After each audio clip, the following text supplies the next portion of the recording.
imaginário de Israel.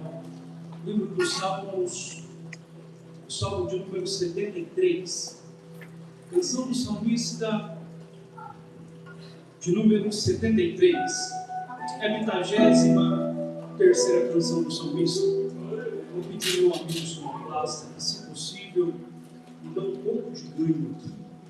É voz de professor, tá? Não é manha de pregador, não. Isso. É voz de professor, meu amigo, e voz de professor é uma voz cansada. Queridos, é bom estar nessa casa novamente. Queria cumprimentar o pastor Godivino Volta, a pastora Simone, toda essa casa que sempre nos recebe tão bem. Agradecer ao convite da nossa querida irmã Ediane Soares, toda a sua casa. Obrigado por confiar no nosso ministério. Está comigo meu amigo Samuel, Bruno, Lucas e as duas mulheres que Deus me entregou, a minha esposa e a minha preciosa filha. É bom estar com vocês. Encontrou o texto?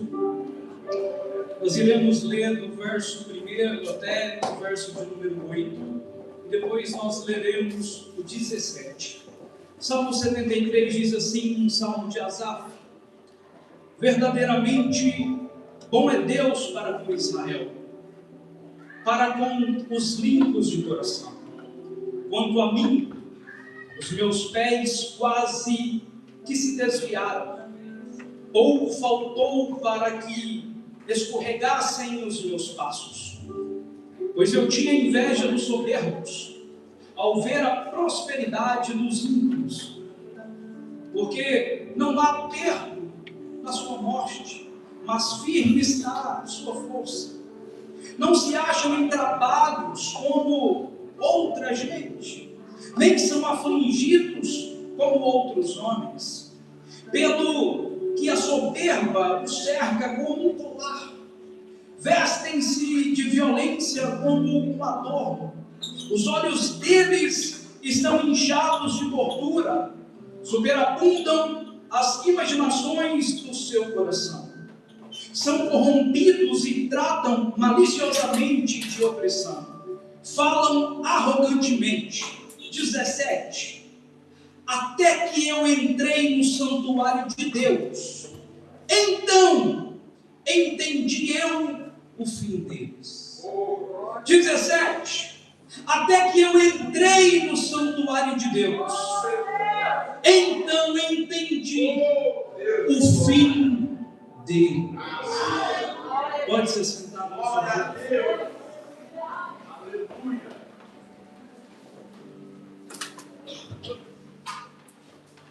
Que o Senhor nos dê uma boa palavra nessa noite. No Antigo Testamento, a Arca da Aliança era o símbolo máximo de representação da fé judaica. A Arca da Aliança, que foi construída sob orientação de Deus a Moisés e sob a unção que Deus derramou a Bezalel, um artesão. A Arca da Aliança era a personificação das vontades de Deus para o povo. A Arca da Aliança era o objeto pelo qual Deus falava ao povo. A Arca da Aliança era muito importante porque aonde estivesse a Arca da Aliança, certamente Deus estaria presente. A Arca da Aliança não é importante na sua profundidade teológica e nem como um objeto de grande valor, não é isso. É porque dentro da Arca da Aliança havia alguns objetos.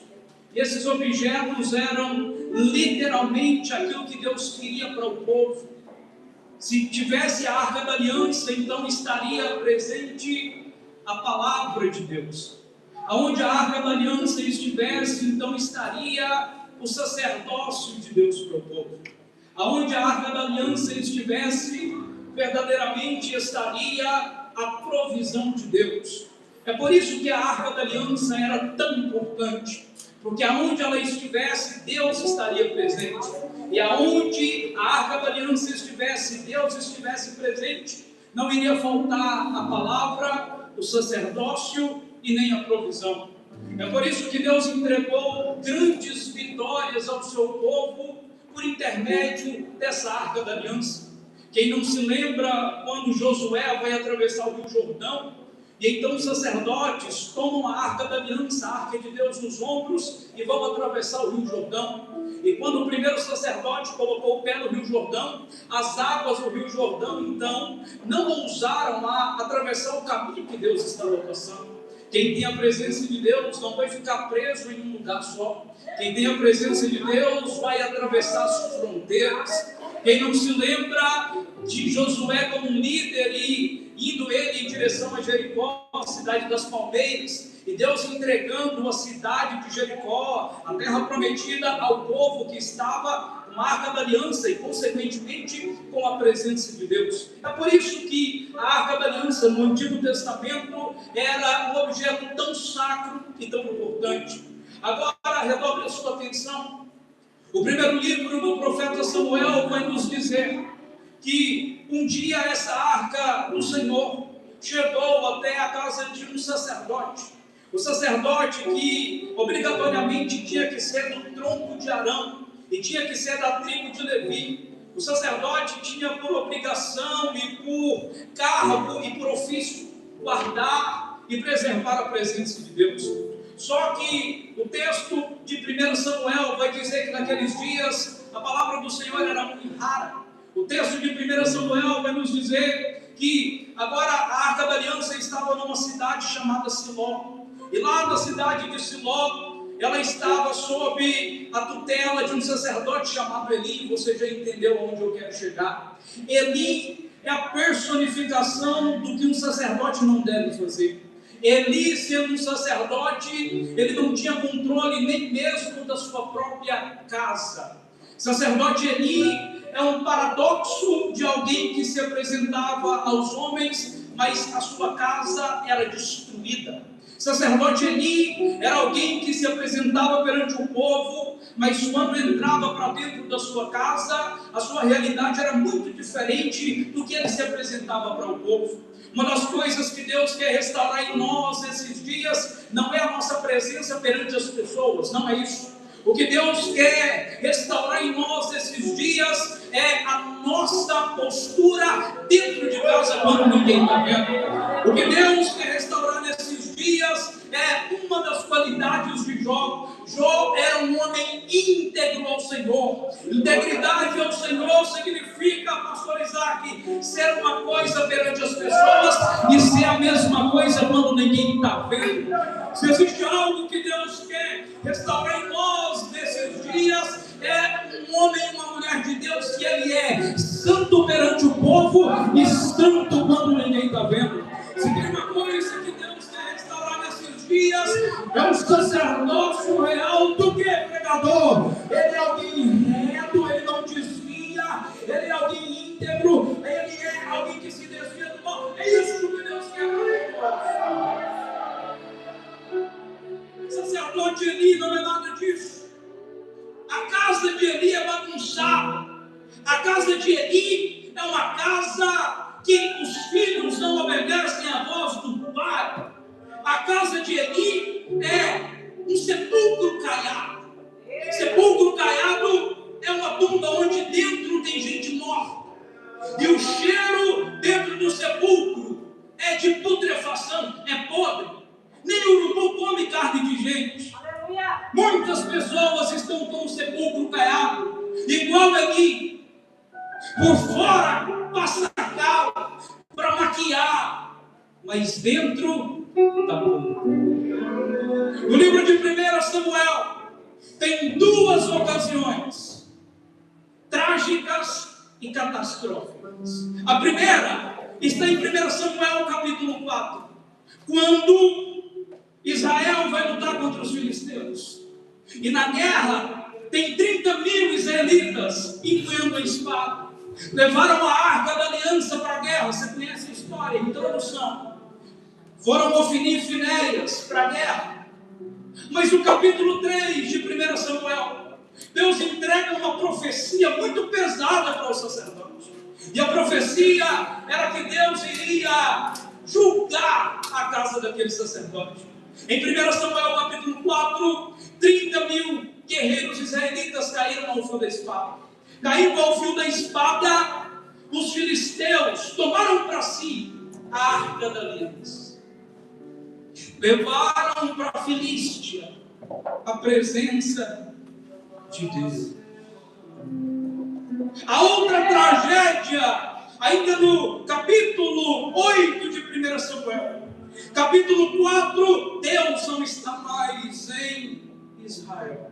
Capítulo 8, os anciãos chegaram até o profeta Samuel. Depois da queda de Eli, quem julgava Israel era Samuel. Samuel era profeta porque profetizava. Samuel era juiz porque julgava a causa do povo. E Samuel era sacerdote, profeta e levita. Sacerdote porque sacrificava. Agora, em 1 Samuel 8, os anciãos chegaram e falaram para Samuel: Samuel, nós não queremos mais que Deus reine sobre nós. Samuel, nós não queremos mais que Deus seja o nosso rei. Samuel ficou triste. Samuel ficou pesaroso. Mas Deus está falando para Samuel: Samuel, o povo está rejeitando, não é você, é a mim. E eu já entendi o recado, o povo quer que eu vá embora, então eu vou embora. Depois de Samuel, a monarquia é instaurada dentro de Israel, porque Saul vai reinar. Só que Saul é aquele tipo de rei que governa para os homens e não dá muito ouvido para Deus. Mas fica tranquilo, que nesses dias são dias de Deus não visitar os palácios. Esses dias, Deus descendo a terra, Deus não vai visitar a casa grande. Esses dias, Deus vai visitar, mas não são os arranha-céus, não vai. Esses dias, pastora Simone, Deus vai visitar, vai. Mas não são casas grandes feitas de mármore. Deus vai dar um passeio lá no pasto. Porque enquanto alguém está no palácio e não escuta mais a Deus, lá no pasto tem alguém que tem um coração de adorador. Lá no pasto tem alguém que está fedendo a cocô de ovelha, matando urso e leão, mas ele está com a sua harpa, e de dia e de noite ele adora aquele que é o Senhor dos exércitos. Eu vim pregar nessa noite para alguém que não tem palácio, que não tem casa grande, mas eu vim pregar para alguém que está no pasto escondido, mas mesmo escondido, adora a Deus.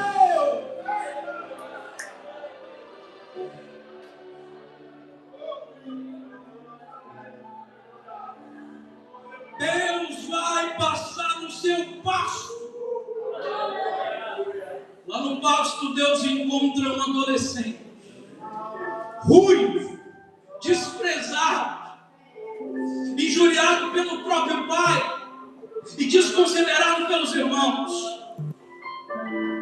Mas aquele menino tocava o coração de Deus.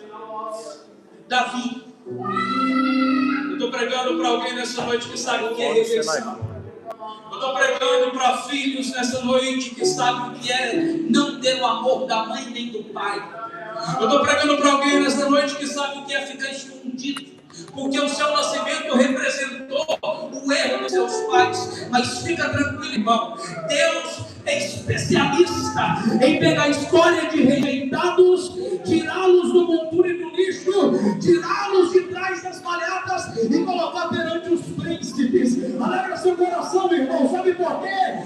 Deus vai te arrancar do pasto e vai te colocar perante os príncipes dessa terra. Davi.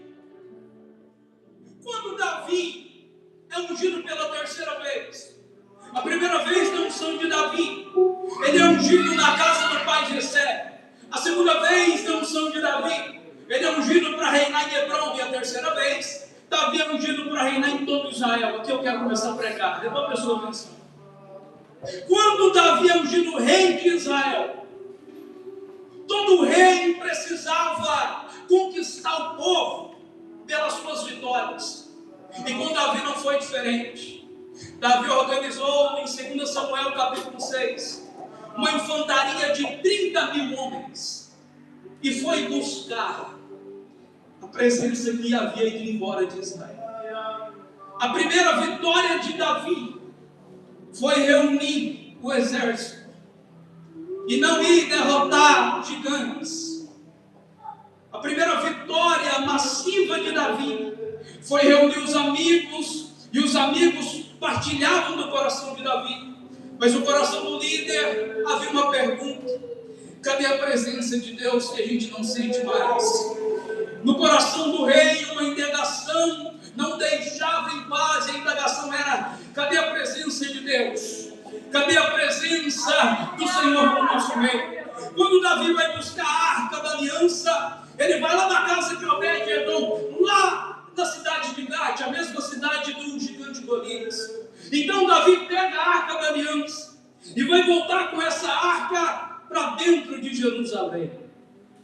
Só que agora tem um protocolo. O protocolo era entrar triunfante dentro de Jerusalém.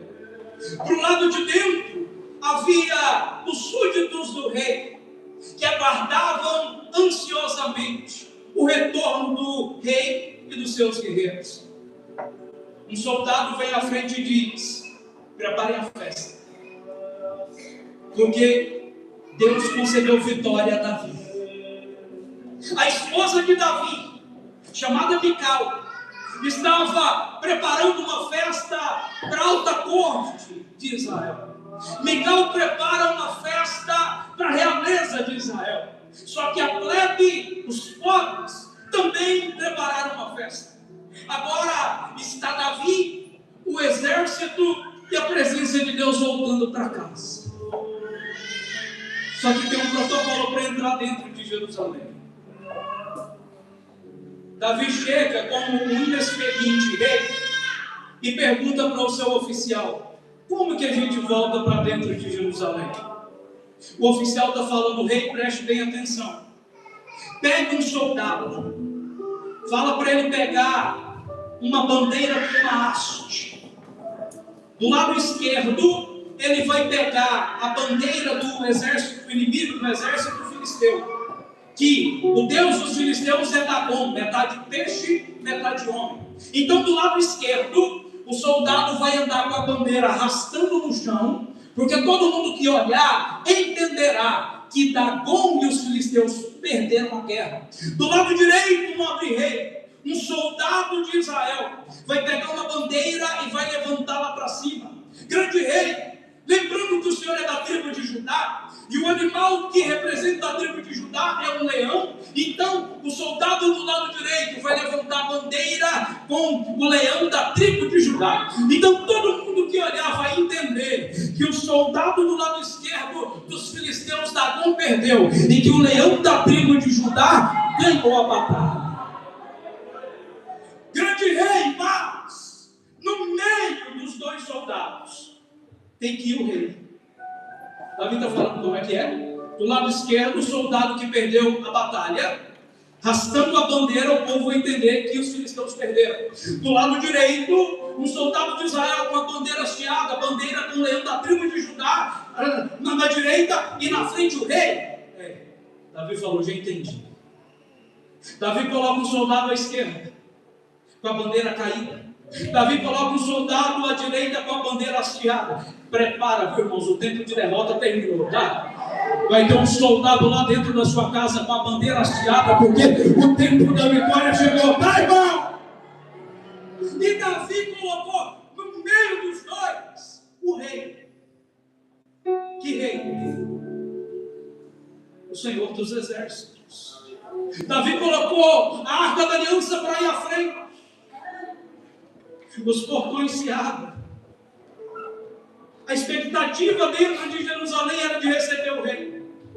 Agora, todos estavam passos e em silêncio, porque aquele não era o protocolo real.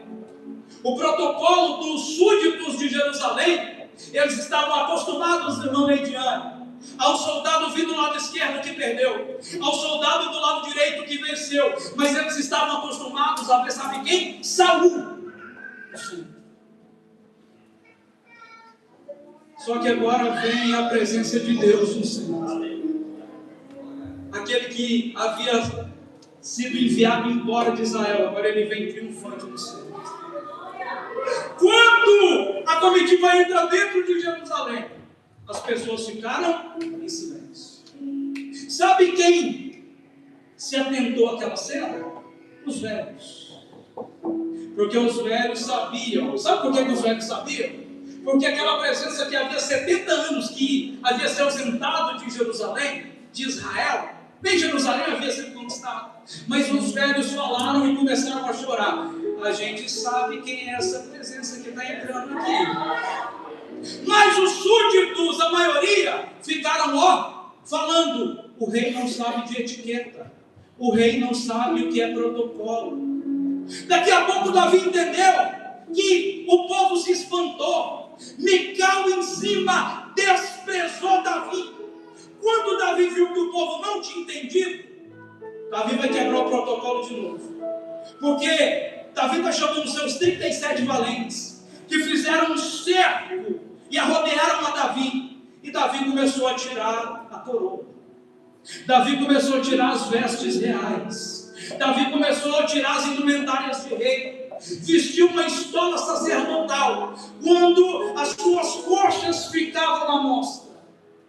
Agora, depois que o círculo foi feito, porque estamos tratando de um rei, Davi começou a dançar. Davi começou a cantar. Davi começou a dançar. Agora me responda uma coisa: quem está feliz canta e dança? Não. Quem está triste fica chorando e gemendo. Mas quem está alegre, porque a presença acabou de voltar, ele vai começar a cantar, ele vai começar a dançar. Davi não estava dançando para os súditos. Davi não estava dançando para a esposa. Davi estava dançando para Deus. A dança de Davi contagiou, não súditos. A dança de Davi contagiou um homem. Contagiou um adolescente. Quando o adolescente viu que Davi está dançando, e a unção de quem canta e dança na presença do Senhor é diferente.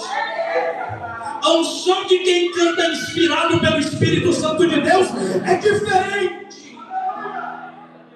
O menino não quis saber, quebrou o protocolo também, entrou dentro do círculo e começou a dançar.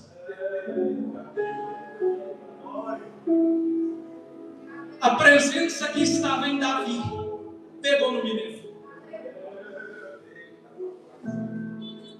Davi despediu todos os seus súditos com um pedaço de carne, com um bocado de pão e com um pequeno frasco de vinho, cada um para a sua casa. Mas quando aquele jovem chegou dentro de casa, o pai dele falou para ele: agora a gente tem que mudar o seu nome. O menino está falando: por que mudar o nome? Porque o pai está falando: o que aconteceu hoje não foi normal. O seu nome a partir de hoje será Asaf, que significa Deus dele se apoderou. Seu nome é Asaf porque Deus de você. Asaf era da tribo de Levi, filho e descendente de uma das 3 famílias mais importantes do tronco de Levi, que era Gerson, Coate e Merari. Asaf é descendente dos Gersonitas. Quando Davi coloca a Arca da Aliança dentro da tenda, Davi está chamando, olha só, o líder do louvor a partir de agora será Asaf, Emã e Jedutum. E Davi está falando a partir de agora, o culto é 24/7, 24 horas por dia, 7 dias por semana. Davi está entregando a incumbência para o líder e falando: Asaf, faça escalas. Você tem 3 famílias: os Gersonitas, os Meraritas e os Coatitas. Você, Emã e Jedutum, vão conduzir a oração 7 dias por semana, 24 horas por dia. Asaf tocava um instrumento da família da percussão, 2 discos de metal, parecido com um pandeiro que servia para acompanhar a harpa e a lira. Só que Davi está falando para Asaf: Asaf, eu só vou te pedir uma coisa. A canção que vocês vão entoar é essa aqui, ó. Rendei graças ao Senhor, porque a sua misericórdia dura para sempre. Asaf, eu vou repetir, não precisa ficar inventando musiquinha não, tá, Asaf? Não precisa ficar trazendo o Zé, a Maria e a Joana não, tá, Asaf? A canção que será entoada a partir de agora é: rendei graças ao Senhor, porque a sua misericórdia dura para sempre. Asaf canta isso dia e noite, noite e dia, segunda, terça, quarta, quinta, sábado e domingo. Canta, Asaf, canta o que, rei Davi? Canta que o Senhor é bom e a sua misericórdia dura para sempre. As nossas canções estão esquisitas.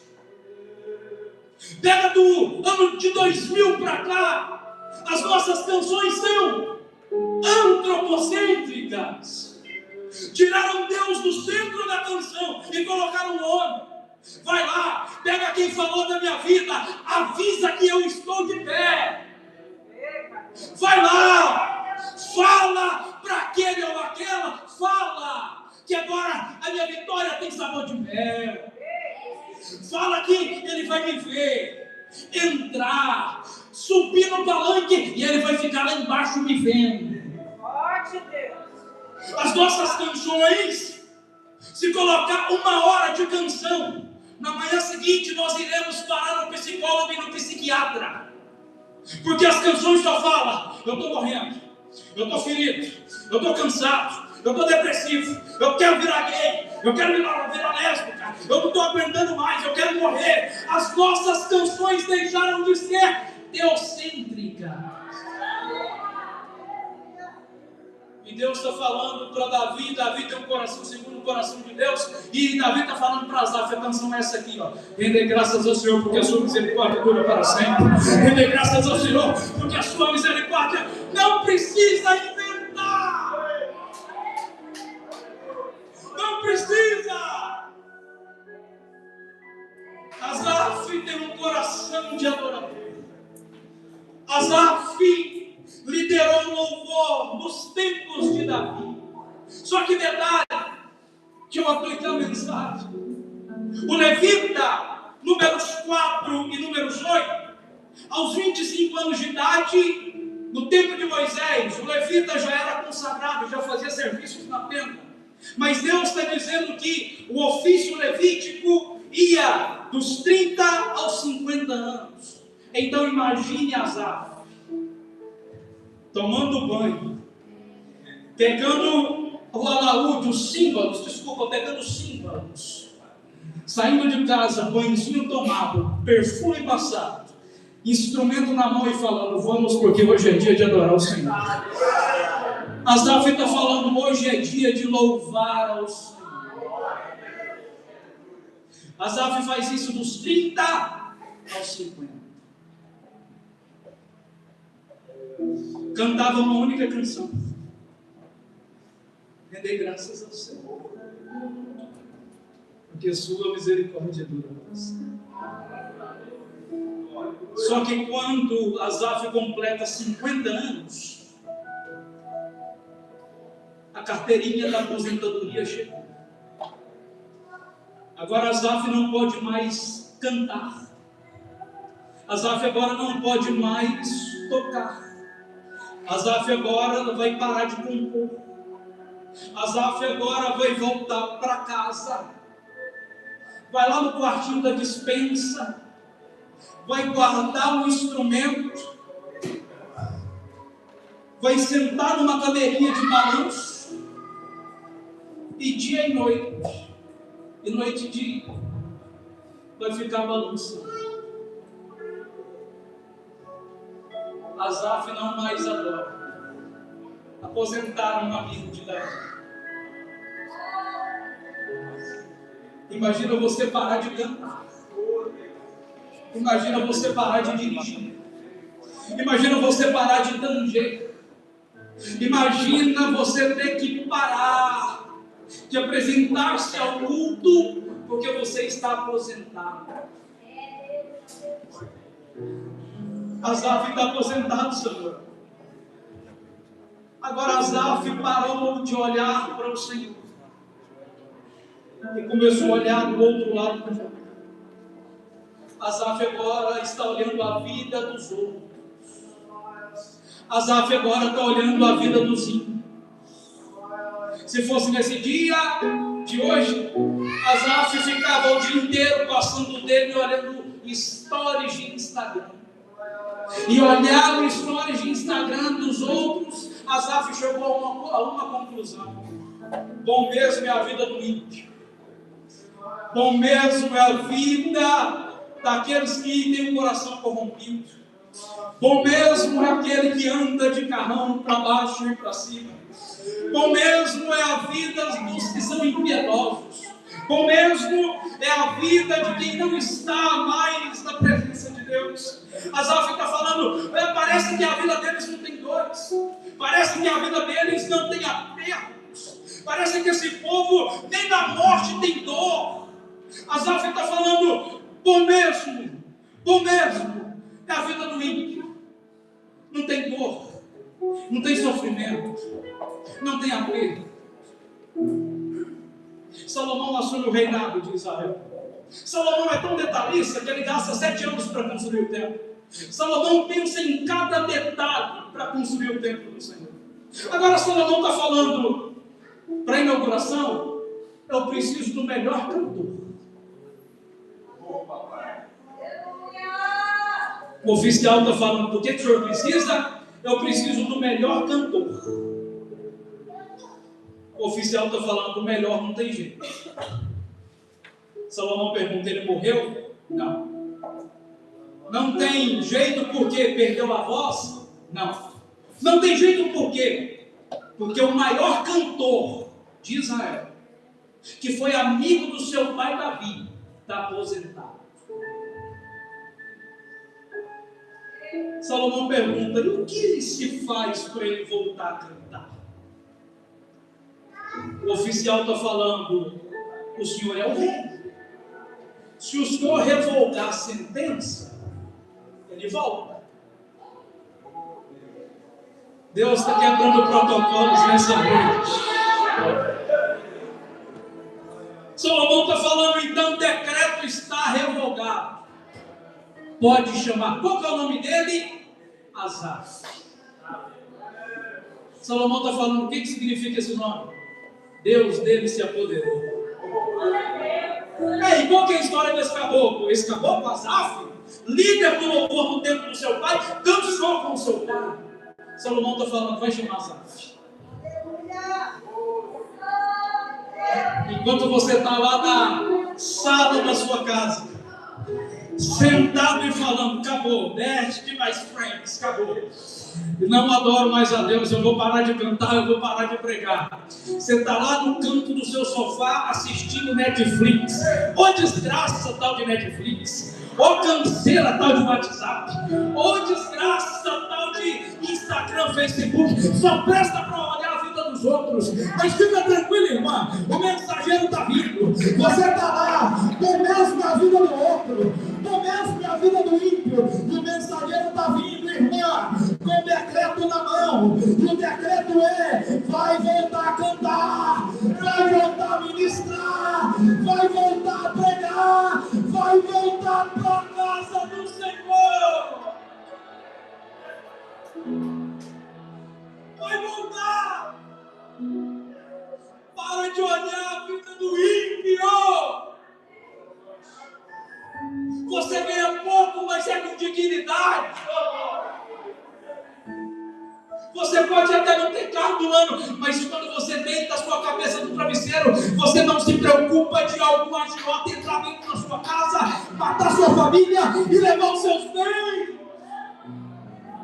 Para de olhar a vida de quem não tem aliança com Deus.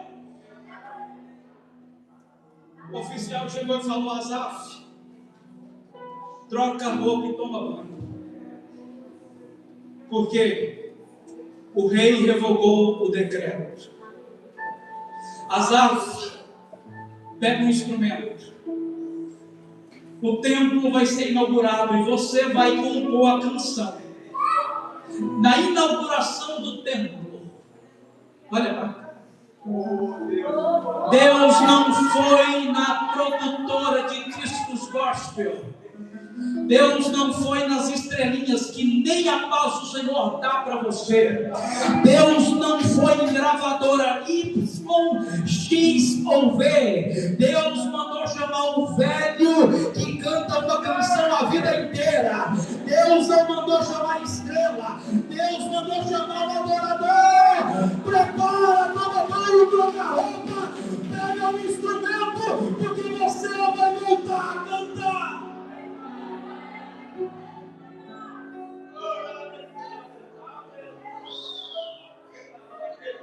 Sinto graça nessa palavra.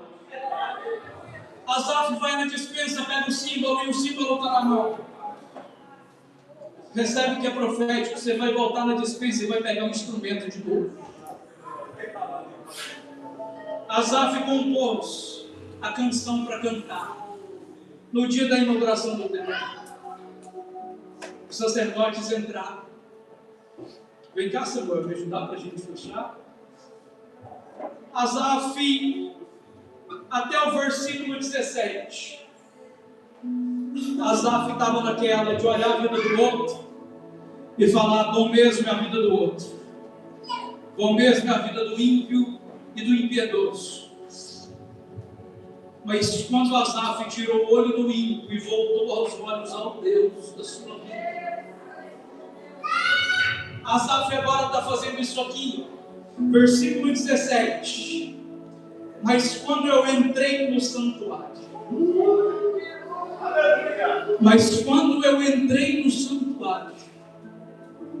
eu entendi qual é o fim deles. Mas quando eu entrei no santuário de Deus, você entra no shopping, a vida não muda. Você vai no psiquiatra, a vida não muda. Você vai no terapeuta, a vida não muda. Mas quando você entra no santuário de Deus, quando você entra no santuário de Deus, você sabe o que é a presença de Deus.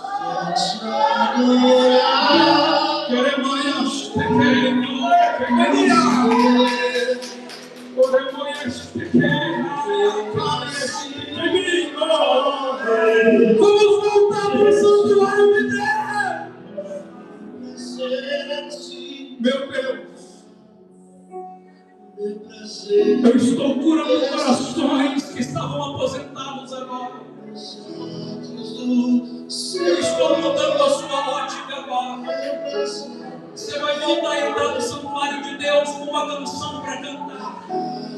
Você vai voltar a entrar no santuário de Deus com um louvor para adorar. Fique de pé comigo nessa noite. Canta, Samuel. Canta para te adorar em espírito e em verdade. Entremos de novo no santuário de Deus.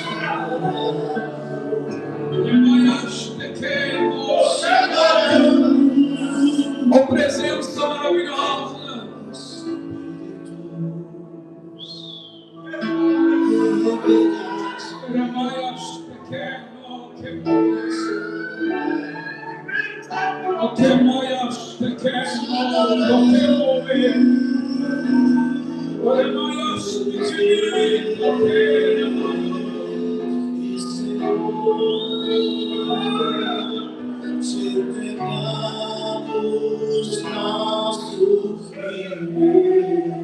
Hoje tem Asaf que vai voltar a cantar. Tem Asaf que vai voltar a cantar. Tem Asaf que vai voltar de novo para o santuário de Deus.